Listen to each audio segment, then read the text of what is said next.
Welcome everyone to another episode of the Bold Take Scouting Podcast. So, as we all know, the Super Bowl just happened. Congratulations to the Tampa Bay Buccaneers on a dominant victory. And now this means we're full swing into draft season. So, we asked on our Instagram page and on our Twitter if you guys could give us some questions that you want answered, as this is going to be a question and answer podcast. And for the viewers that are following along live right now on East West Football Network, feel free to drop any question or comment you have in the comment section, and we'll pop it up and address it right here. And anyone watching on the Bold Take Scouting recording later, just whenever you have a question, send it to us via DM on Instagram, and we'll always address it in the moment or on a podcast if it's worthy of that. So let's get right into it. And Alex, could you bring up our first question that we got? Yeah, so the first question, fresh off the Super Bowl, who do you predict to win the Super Bowl next year? So, Casa, you can take that one first. Yeah, this is quite a daunting question, but I'll take my shot out there. So I'm actually going to give you who I think is going to win it and who I think is going to be also the other team in the Super Bowl. I'm going to go with the Chiefs over the Rams. This is a huge, way too early prediction, but I think the Chiefs are going to be back there. We saw in the AFC playoffs that they were so much better than anyone in the AFC, and I don't think I see anything really changing there. And so I think that they'll be back in the Super Bowl, and they definitely have the talent to win it. And I hope that Mahomes gets the whole team fired up. And really, if they're going to be a great team for the next 10 years, they're going to have to really be so upset about this loss that they're doing everything they can to win again right from next year. And on the other side, and for the NFC, I think that the Rams are real title contenders, but with a few years ago against the Patriots, I think they'll come up short. They have a great defense, a brilliant head coach in Sean McVay. Now they're going to have an upgrade at quarterback after the blockbuster Matt Stafford trade. So I think they end up making it this far. And so I'll go Chiefs over Rams. I do want to say I think the Bucs have a good shot at repeating, actually. And a dark horse team to watch is the 49ers. They were ravaged by injuries this year, and they're just such a talented team with another brilliant coaching staff. So I think they can really put themselves back in the mix. So, what do you think is going to be the Super Bowl matchup, and who's gonna be taking it a year from now? Well, I'm gonna go with you. Similar to you, I'm taking the Rams over the Bills. I think that the Bills are gonna come in hot after losing to the Chiefs the way they did in the AFC Championship game. I think the Bills players are going to be as motivated, if not more motivated, than the Chiefs players are by the Super Bowl loss. I think everyone's treating the Bills like, they're second to the Chiefs, as they are. They lost to the Chiefs, but I think Bills players are going to take that personally. I think Josh Allen, even though, I might not be super, super high on him, I think he's going to take it personally, the way people are talking about him after the AFC Championship game.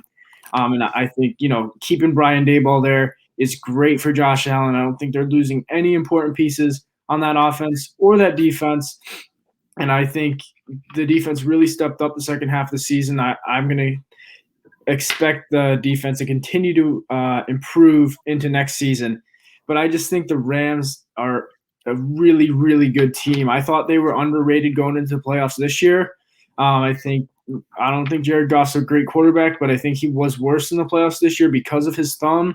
And I just think that they obviously have a huge upgrade with Matthew Stafford at quarterback over Jared Goff. And I think Matthew Stafford is an underrated quarterback because he's been in Detroit and hasn't won anything because, well, it's Detroit. It's like the Browns were. But I expect the Rams to be the best team. Obviously, I'm picking them to win the Super Bowl, but I think they have the best defense. I think with Sean McVay, with a new quarterback to play with, I think it's going to be a top 5 offense, best defense in the league. And I think the Rams are finally going to get over the hump. Sean McVay is going to win his first Super Bowl. And I would expect to see a few more from Sean McVay by the time he retires 30, 40 years down the road. That's actually crazy to think of. Just on a side note, that Sean McVay is already established as one of the best head coaches in the NFL, and we're actually talking he has 30, 40 more years in this league. He's just such a brilliant mind at the head coach position. And I really do think it's going to be interesting to see how the offseason unfolds, because, again, these are way too early predictions. We're going to see how all this plays out, and we're here for it. We'll be having weekly podcast episodes with everything related to the draft, which will be impacted by free agency too. And so I think that leads us into our next question, if you want to reveal that. Yeah, so the next question, there's kind of two parts to it. I'll jump into the first part first. So, what should the Steelers offense do if Big Ben retires, Ben Roethlisberger? And if he does, do we think that they should take a quarterback in round one?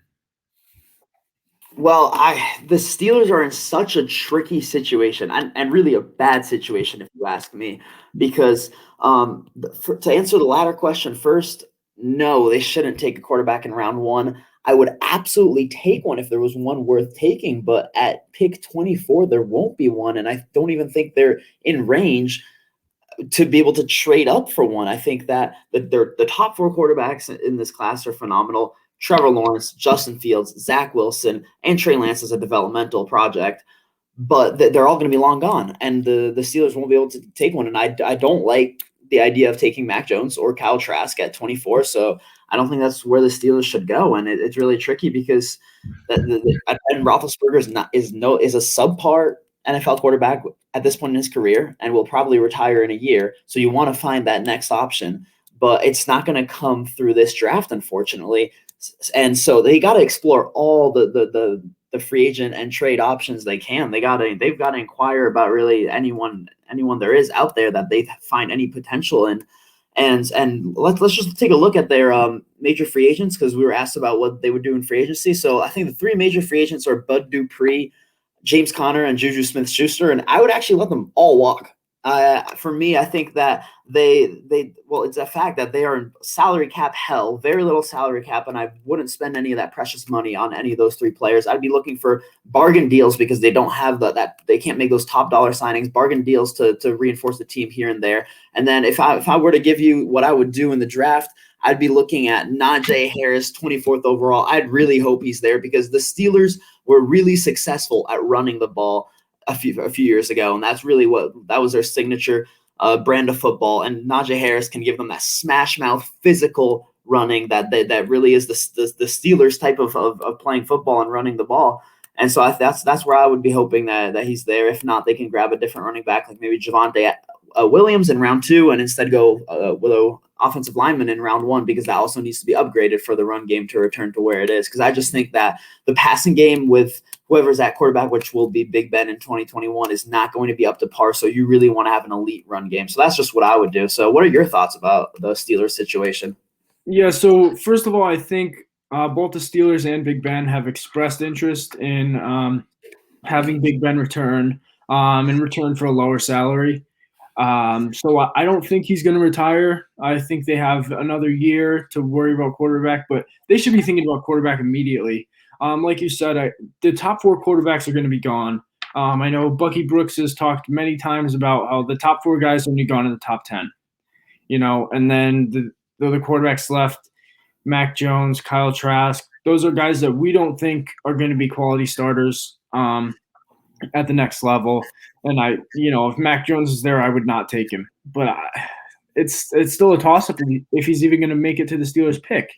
Mm-hmm. And I think it would be a blessing in disguise to Steelers fans if he doesn't make it. Just because I think if he does get there, the Steelers are going to be tempted to take him, just because it's a quarterback and they need one. But I just think it'd be a bad idea. So quarterback-wise for the Steelers, I would say look at all the free agents. I would say, maybe Jameis Winston is a guy that you could look for. I know they were connected to him last offseason, and there was speculation that maybe he'll sign with the Steelers. I honestly would like to see that, especially if Big Ben retires. Let Jameis sit on the bench for a year, learn the offense, and I think, potentially be the starter next year for the Steelers.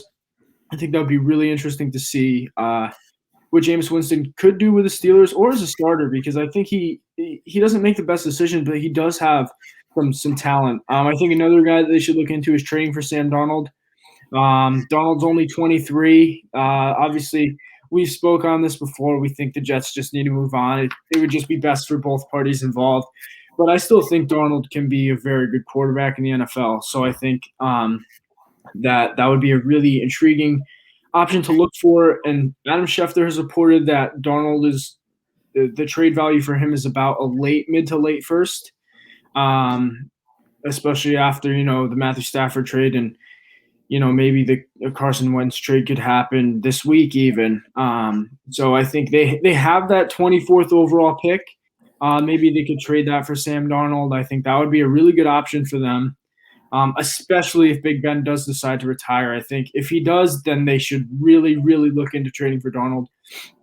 And then if Roethlisberger comes back for another year, obviously, like I said, no quarterback in the draft, or at least in the first round. So definitely, I feel like they need to look at, like you said, offensive line, or if Najee Harris is there, run that card up to the podium, because I think Najee Harris would be a great value pick at 24.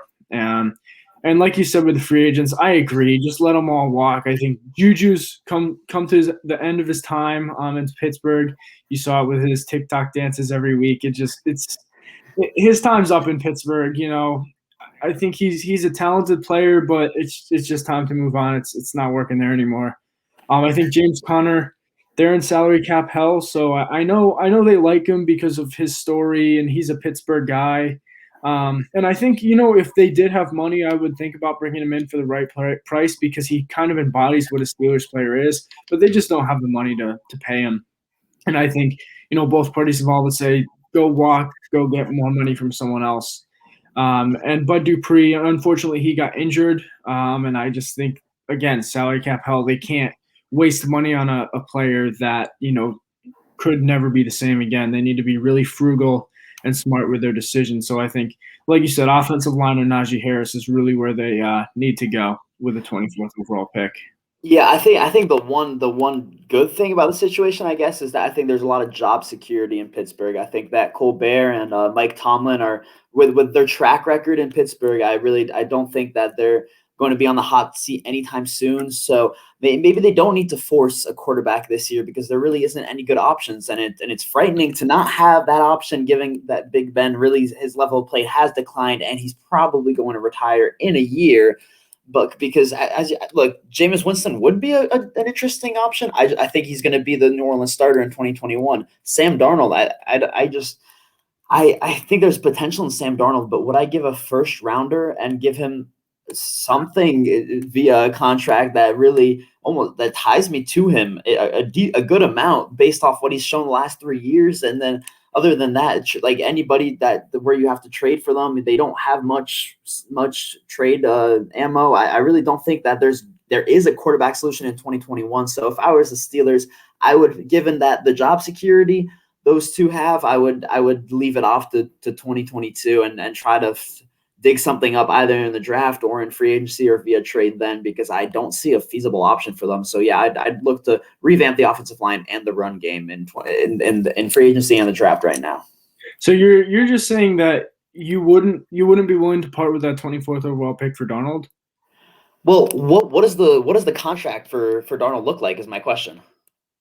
He still has 2 years. They still have the ability to pick up his 5th-year option. So he's played 3 years. He's going into his 4th year. So they can look at him this year, his 4th year, pick up his 5th-year option. That's 2 years. And then I'd say, after this year, they can choose to give him a long-term contract or just let him run on that 5th-year option and then pay him after those 2 years are up. I just think that, I know we both had a mid-first round grade on Darnold coming out. I don't feel like – I still feel like if he was coming out now with the production that he had, I would still have maybe a late first on him, just because he's still so young and he was in such an impossible situation to win with the Jets. And I feel like that I would be willing to give up a 24th overall pick for Sam Darnold, just because you're not going to get a quarterback of that caliber at 24. And the Steelers still have talent on that team. I don't expect them to be in the top 10 next year. So I'd be willing to part with that 24th overall pick for a quarterback that I still think has potential to be a good quarterback in the NFL. Yeah, I think, you're right. Actually, the contract situation is pretty appealing, because you can sit him behind Big Ben and have him learn the new system and just really have that year away from New York that he desperately needs to just let everything get back to a track of development, which is what he really needs. I think that it's really, I would meet with him extensively and try to see from a mental and leadership perspective, if he really does have the make of what can be salvaged into a franchise quarterback, because obviously if you're sending that first round pick for him, you really, really want him to end up being your franchise quarterback. You're just lucky that with the contract you can get out of that and not get tied to him financially. So I would meet extensively with him, try to just get some honest answers on what happened in New York. Obviously, we know it's a terrible situation. You want to hear what he has to say about it, how he thinks that he can really salvage his career and get back on track towards better development. So I would definitely think about it extensively, but because we know the talent is there, so I would just want to get really comfortable with the person and more of that, the personnel, the personal side of that project. Yeah, so I think we can move on to our next question now. It's about the Seahawks. So the question was, who would we predict the Seahawks to draft with their 4 draft picks in 2021? That's really tough. The Seahawks always they draft somebody that no one would have ever thought should have even gone where they draft them. Jordan Brooks last year, no one had him in the first round conversation. LJ Collier the year before, Marquise Blair in the second round that year. The year before that, Rashad Penny in the first round. Yeah, it's just, it's questionable. And that's why I did like the Jamal Adams trade for Seattle. Because, look, they know they're not going to be in the top 10, top 15. And look, they draft guys that obviously they like in the first round, but they draft guys that they could have drafted in round 3 or 4. And who don't end up returning that first round value anyway. Yeah, so getting a guy like Jamal Adams and trading 2 mid-late first-round picks for him, I think is a no-brainer. I know this trade happened a long time ago, but I thought it was a really good trade for both sides. But now, the picks that they do have in rounds 2, 4, 5, and 7. So maybe we'll just go round by round. Who do you think they could target in round 2? I think they're definitely. I would see them looking at the offensive line. Obviously, you think of guys in that range being maybe one of the group of Samuel Cosmi, Tevin Jenkins, Alex Leatherwood, Jalen Mayfield. Maybe one of them is going to be still there. I would actually lean towards one of them won't be. None of them will be there because I think there's going to be a heavy run on offensive tackles in the late first, early second, which will leave the Seahawks missing out on that group. But I think they'll do something that's very characteristic of the Seahawks. Sorry, and they'll actually go with an offensive lineman that we're probably thinking is going to go in rounds 3 or 4. To give one that I would like, I think Ben Cleveland is a guy that's being projected as a mid-rounder, but I have a late second-round grade on him. I think he's can really be a solid guard in the NFL. Same thing with Alaric Jackson. I think he struggled at the Senior Bowl and at times at left tackle this year. That's because he's just not made for protecting the edge on an island like that. If you slot him inside at guard, he can also block at a high level. So those would be the 2 so-called reaches that I would be in favor of. Then again, we don't really know what their board looks like because it never looks like any other team. But if I were to give a position, it would probably be offensive line because Russell Wilson really needs more time. He had a great beginning of the season, but then he really fell off, and you can't blame him. He doesn't have much time in the pocket, and that's crucial for a quarterback. Yeah, and another position that might come as a little surprise that I think they should target is running back. I think Rashad Penny has not panned out. And Chris Carson, I'm pretty sure that he's a free agent this year, if not next year. And he's starting to get up there in age for a running back. And Pete Carroll said that he wants to get back to running the football. So the 2 components you need to run the football are a good offensive line and a good running back. And I think some guy that I would like to see in a Steelers uniform. I mean, sorry, not a Steelers uniform, a Seahawks uniform, is Ramondre Stevenson. I think he's a running back that I really like, and his play style kind of reminds me of Marshawn Lynch. He's a hard runner. He's going to break tackles, run guys over, and I think that's the kind of guy that you could probably get in probably the 4th or even 5th round now with his fall due to the Senior Bowl, and I think he's a guy that I have early to mid 3rd round grade on. So I'm higher than consensus. and I just think he would fit the style of football that the Seahawks want to play.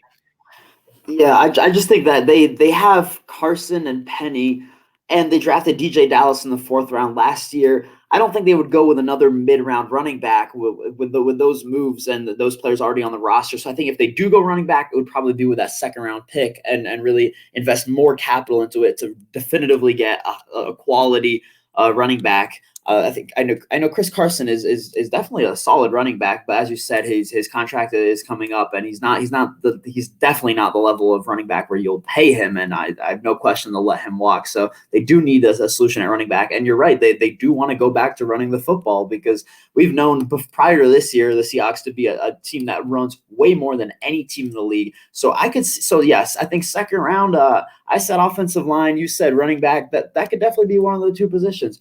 As for who and as for even if those positions or even the targets, it's really difficult. And I don't think we should even take a gander at who they will be picking in the fourth, fifth, seventh round because I mean we're not going to. It's February. We're not going to predict the Seahawks pick in day 3.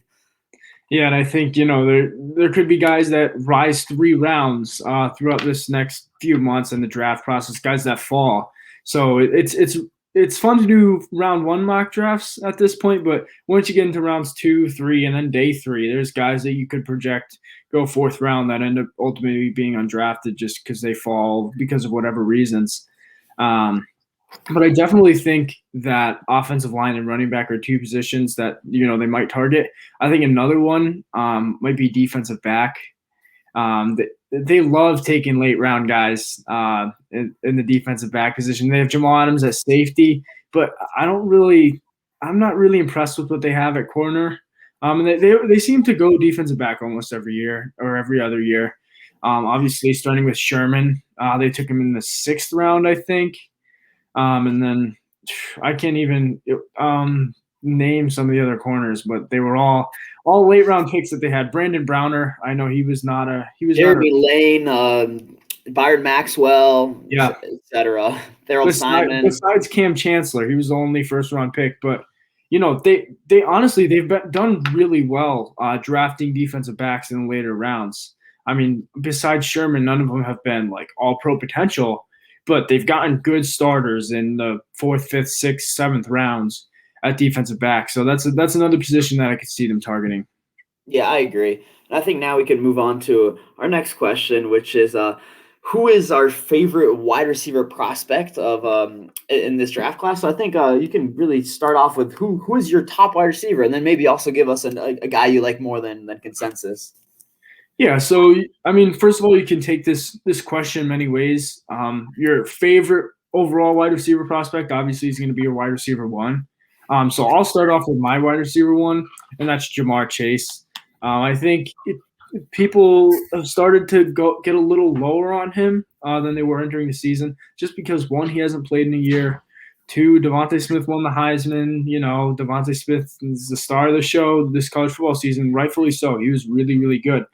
But I just think Chase is just a really, really good player. I think his best trait is probably his jump ball ability, which to us, this could lead off to a conversation about wide receivers in the draft in general. To us, that's a little bit of a red flag when a jump ball is your best trait, because a lot of times receivers that rely on the jump ball coming into the NFL don't really transition that well.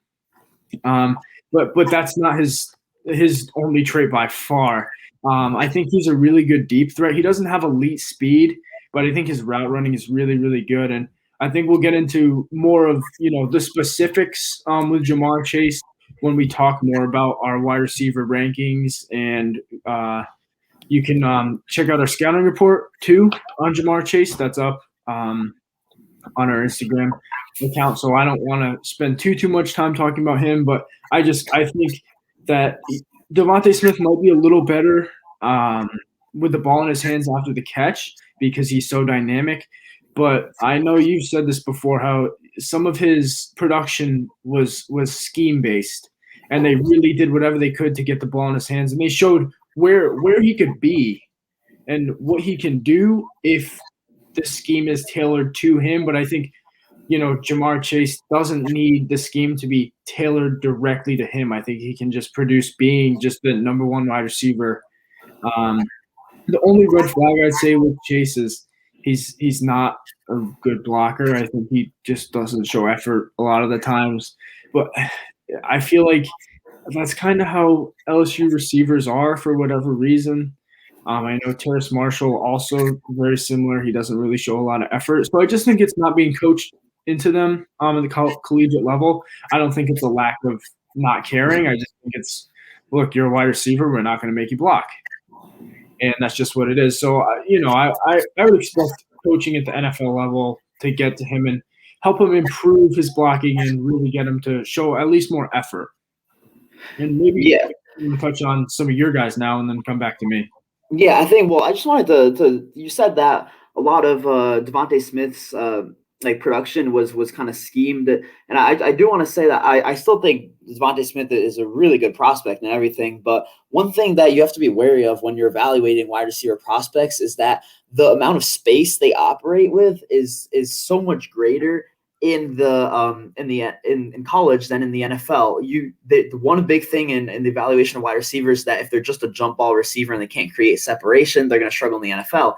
But looking at almost the reverse of that, if they're really working with so much open field whenever they're getting the ball, and they need to be able to also develop a way to win in quick, tight areas, because there's the NFL just will not allow you to work with that much space in your route running and when you catch the ball. Like Devontae Smith is going to have to prove that he can consistently make plays with a defender draped over him, catching through contact over the middle of the field, breaking a tackle. He's going to have to consistently do those things. I still think he's going to produce at a high level. I do have Jamar Chase slightly ahead of him. I do have a couple concerns on Chase. One of them is that blocking effort. It does sometimes just look like he's not trying. That's where I would kind of object a little bit to what you said.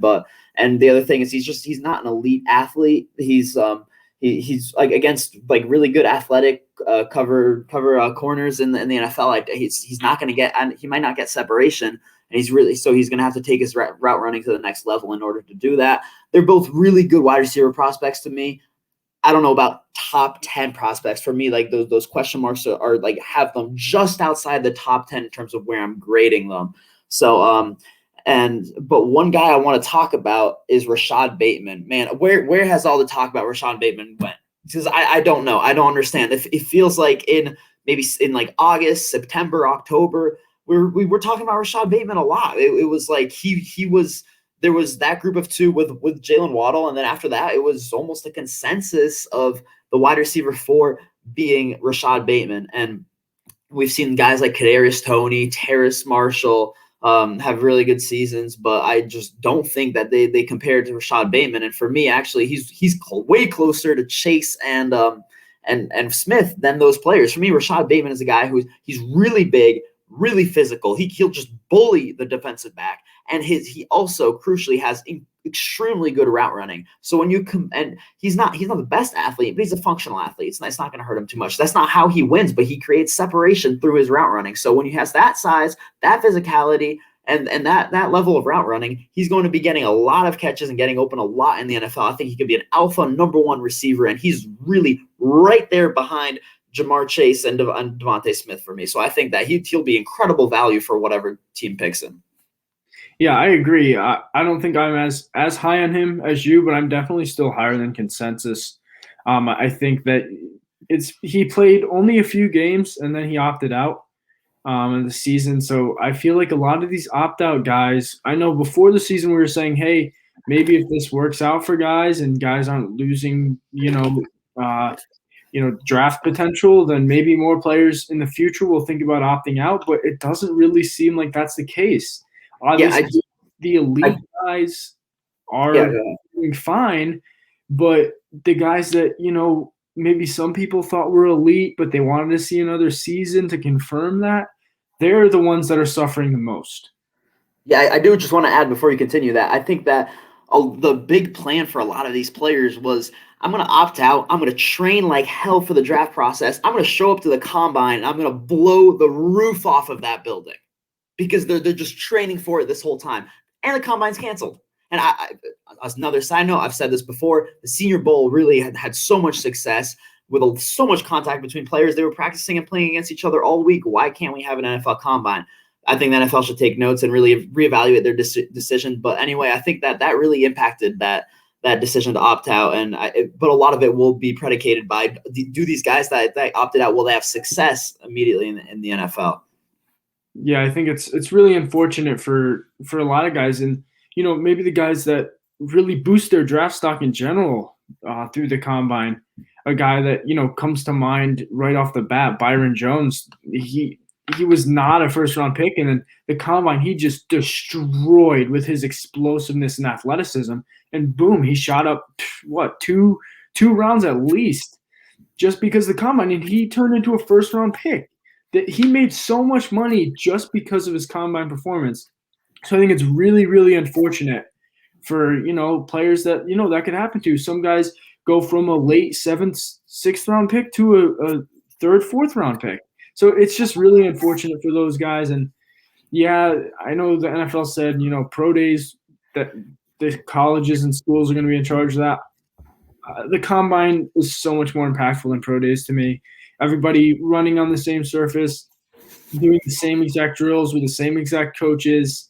It has a different feel for NFL scouts and NFL teams over the pro day. And the pro days, you can tailor more towards the player's strengths and keep away from the weaknesses, where the combine, everybody gets the same thing.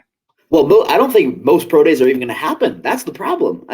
First of all, pro days are taken with a big grain of salt because there's the surfaces are different, facilities, all that, and all the time. There's not one set official time, but also we're getting word. I know Tony Pauline from Pro Football Network reports on this extensively, that the pro day circuit is going to be limited to the big schools, and the big schools that are in states that will allow that. The California schools, USC, UCLA, California, et cetera, they're actually, under the current rules, won't be allowed to hold a pro day. And there's an NFL rule that a pro day cannot be held outside of the school's campus, which is ridiculous, because let's adjust to our reality and make sure these guys can show themselves off to NFL scouts. So I think that, yeah, we won't have a combine, and except for these high profile schools like Alabama, Clemson, Ohio State, et cetera, we're not even going to get to see these guys at all. So yeah, not only the Chase Claypool and AJ Dillons of this year that we won't discover through the NFL Combine, but all of the small school guys that put themselves on the map through their pro day because they're not even invited to the Combine, that they won't be able to make that impact either. But yeah, I think we're getting a little off track. So if you want to give us getting back to the wide receiver conversation, you gave us your top wide receiver. Who's a guy that you like more than the consensus outside of that top group? Yeah, so the guy, first of all, I don't really feel that I'm too high on any of the wide receivers this year, too much higher than consensus on it. It just sometimes that's just kind of the way it falls. And there's guys that a little bit higher, but one guy that I feel that I'm quite a bit higher on than consensus is Tylan Wallace, the wide receiver from Oklahoma State. And first of all, to me, there's a big red flag with injuries. And, he tore his ACL in 2019, and that's why he didn't declare for the draft. But I really saw, a lot of really good traits from him in 2020. I think that, he showed that he's an explosive playmaker. He has pretty good size, and I think that the injuries are really what's keeping him down in draft boards. And I think that, ACLs aren't what they used to be. I'm not too concerned. He played in 2020, and he was fine. I know he had an ankle injury, I think, that kept him out of one game, but that's not connected to his ACL. And he showed the athleticism that he had pre-ACL tear. And I know he was being talked about as a second-round prospect before he tore his ACL, and now he's, I don't know, a third maybe. I think he's mocked around mid 70s, and I wouldn't say he would go there. I think his talent level really to me puts him at a late second-round grade probably. Obviously, unless other things come out about his knee and something else comes up. But for me, I think that he's probably a late second round grade, and I think that he could be a really good wide receiver too at the NFL level. Yeah, I do have that late second round grade on Wallace too. I think he's a solid player. But I actually, unlike you, really love this wide receiver class, and there are tons of guys that I'm much higher on consensus. Like just thinking about the number of guys that I have second round grades on, a couple of them are like pretty much. Those are not higher than consensus. I have like a high second round grade on Kadarius Toney. Same thing with Terrace Marshall. Same thing with Amon-Ra St. Brown. Then I think there's a group of really underrated guys, and just a couple of guys that headline that group. I think Dwayne Eskridge. Dwayne Eskridge is the guy that I had a second round grade on coming into the Senior Bowl, and he showed out. He played just 2 games of practice before having to sit out the 3rd day, but nobody could guard him. Not a single guy. He's so explosive, and he's also really shifty and has great straight line speed too. He's an incredible athlete, really good route runner.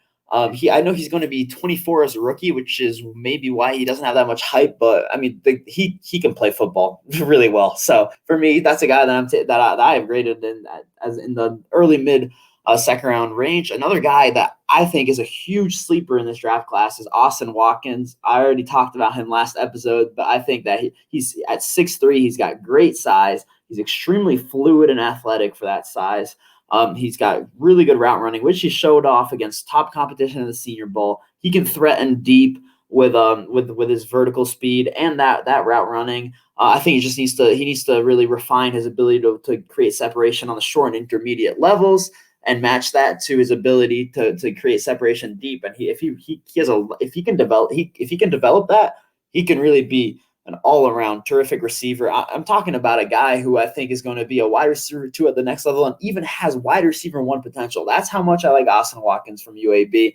And just to give another guy I have the second round grade on is Cade Johnson, the slot receiver from South Dakota State. Yeah, he's I think he's gonna be a good slot receiver in the NFL. He checks all the boxes there. And even Dyami Brown, I have a late second round grade on from UNC. I think he's got a really interesting set of tools at the position as well. And so for me, I think there's this host of wide receivers that are probably going to be going in that 3rd to 4th round range that so many of them deserve to go second round. So I really love this wide receiver class. I think there's so many guys that I love. In terms of who I'm higher on consensus the most, to go back to the question, my favorites, I would say probably Rashad Bateman and Austin Watkins. Yeah, I don't disagree with what you said. I do think it's a really good wide receiver class, but the thing with me is I feel like the mainstream has caught on with that. Not with all these guys in the next group I talked about. Oh no, I agree, but I think overall mainstream has caught on to the fact that this is a really, really good wide receiver class. I've seen articles written that people are saying this could be better than last year's, which, as we know, was a really, really good wide receiver class. And I think that just speaks to the amount of reps that these guys are getting before even college.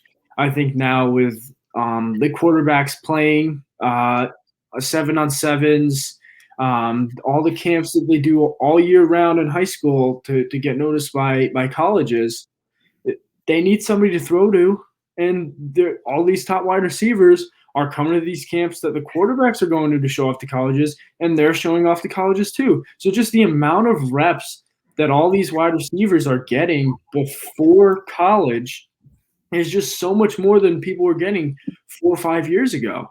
So they're coming in with almost probably an extra season or 2 under their belt in reps, and they're playing with some of the best quarterbacks in the country too, and who are getting coached by some of the best coaches in the country. So at these camps, I think it's helping the development of quarterbacks, obviously, but it's really helping the development of wide receivers too. So, I mean, I would just expect year after year after year to have just really, really strong wide receiver classes, and you're going to see wide receivers in all shapes and sizes. Obviously, there's guys that are really short and small, like Eskridge, that are really explosive, and then you have really tall guys, like you said, Austin Watkins. He's 6'3", and there's guys for everybody. Whatever size you're looking for, skill set you're looking for, there's going to be a guy for you to draft wherever you want. Yeah. So, talking about how just where you're expecting this like consistent output of talent at the wide receiver position coming out of college. We saw last year with a really good draft class. This year, some people are saying it's even better. I do think it's better. If this trend continues and we're just seeing like several like really strong draft classes in a row, how is that going to impact how picking a wide receiver high is thought of in the NFL draft? Because I'm already hearing conversations of why would you take that guy so high in that early first round when you can go to that second, third round range, especially the second round range, because we've seen so many good wide receivers come out of there, like Michael Thomas and Devontae Adams. So do you think that that's going to make the position devalued in terms of spending high draft capital on a wide receiver in the near future? I do. I think it's not to the extent that the running back position has gone to, but I think it's going to start to go that way. I think, to me, that might be why I'm a little lower on guys than you might, because obviously we have a lot of the same values when it comes to players. And I think for me, it's like, well, some of these guys, they look a little similar. So, they're all really talented, but if there's 3 or 4 guys that can do a lot of the same things, why would I value one over the other? And I think that you're right. It's wide receivers aren't going to be the main priority in the draft. It's going to be, obviously, quarterbacks will always be the biggest priority. I think it's going to be offensive linemen, because it's such a hard transition for whatever reason for offensive linemen to go to college to the NFL. So when you see a guy and he's ready to go and he's a no miss prospect, they're going to go top 10 no matter what. And, there's talk about guys like Jamar Chase and Devontae Smith. Obviously, we might not have top 10 grades on them, but we don't have 10 guys in front of them. Yes, that's an important distinction to make, is that when we're talking about how I failed to mention this earlier, but a top 10 grade doesn't mean that I think there are 10 players better than them. Because there are never 10 guys that I think are worthy of picking in the top 10. Correct. We don't give 32 guys first round grades. That too. So calling a player a first round grade and calling them a top 32 pick are two different things. Yes. So I just think that, offensive linemen are going to be a really big priority. I think you started to see it with even defensive backs. I think cornerbacks, you see elite cornerbacks go early, and then you rarely see guys go in the 20s or even the 30s that are cornerbacks. It's just like, really, corners. Yeah. I mean, think about it. I feel it. Yeah, but I mean, I feel like I'm thinking like there's Jeff Gladney last year. I know, Jalen Johnson ended up slipping out of that range, and I think J.C. Horn will go in that range. But actually, yeah, maybe they're really before 20 or after 35, 40, I guess. Yeah, it's just it's the value of the position and where you think you can get guys that don't have that big of a talent drop off. That's the thing in the draft, is you can wait on a guy that has a little more talent if you think the next tier of guys aren't a big talent drop off. And that's going to be the thing with wide receivers. Yeah, and I do want to say though that as for like grading them this highly, because you say that like, look, these guys are all so similar, that's why I'm not grading one over the other. Well, I mean, I do have like a handful of second round grades on all of these guys, so I'm not really just saying, oh, this guy's like slightly better than him, let's give him a round higher grade. Because the reason that I think I'm still putting second round grades on so many guys from this next group of receivers is that while we are seeing 2 really good back-to-back wide receiver classes, it's not like the NFL talent at wide receiver has caught up to that yet. So it's still worth it to be spending these high picks on these wide receivers. Because if you think about all the teams in the NFL, there aren't many that have like a really strong stable of talented wide receivers. And we're seeing with like the Chiefs and how explosive their wide receiver core is, that can be so valuable. So for me, this is maybe 3-4 years down the line, once these 2 draft classes and maybe the next one that develop and turn into stars, then it'll be devalued because there won't be much of a shortage at wide receiver. But I still think it's definitely not a common area of strength in the NFL yet. So I'd still be comfortable with spending these high picks on wide receivers. But that being said, maybe not as high as somewhere in the first round. If like no disrespect to Jamar Chase or to Devontae Smith, but say if like on my board I have them really similarly rated to Kwity Paye, let's say. Edge rusher it's incredibly hard to find one that's going to be playing at a high level in the NFL, like outside of the first round and outside of even the first half of the first round, and that you're really just taking a shot in the dark. Like maybe you'll hit and find a Danielle Hunter, somebody who can really develop like that, has the raw traits coming out, but it's so rare. And so for me, that's what'll push a guy like Kwity Paye over Chase and Smith in terms of that positional drop off as you talked about.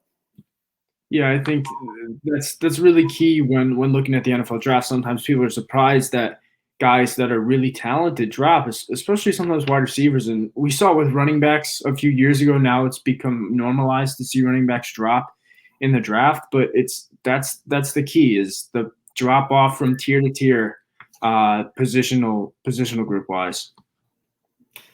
Yeah, that's all. I think that's all we got to say today. So thank you for joining us. And as always, if you've ever got a question, just shoot it to us. And especially when we put up our Instagram stories before Q&A podcast, don't hesitate to pop in a question, and then come tune in live on East West Football Network Facebook page every Monday at 8:30 p.m. We'll be broadcasting our podcast, and it'll be available to watch on YouTube, Spotify, and Apple Podcasts, as you can see with our handles the next day. And so we're really getting into the draft season now. It's going to be exciting. So make sure you stick with us, because we're in for a fun ride. Thanks for listening. We'll see you back next week.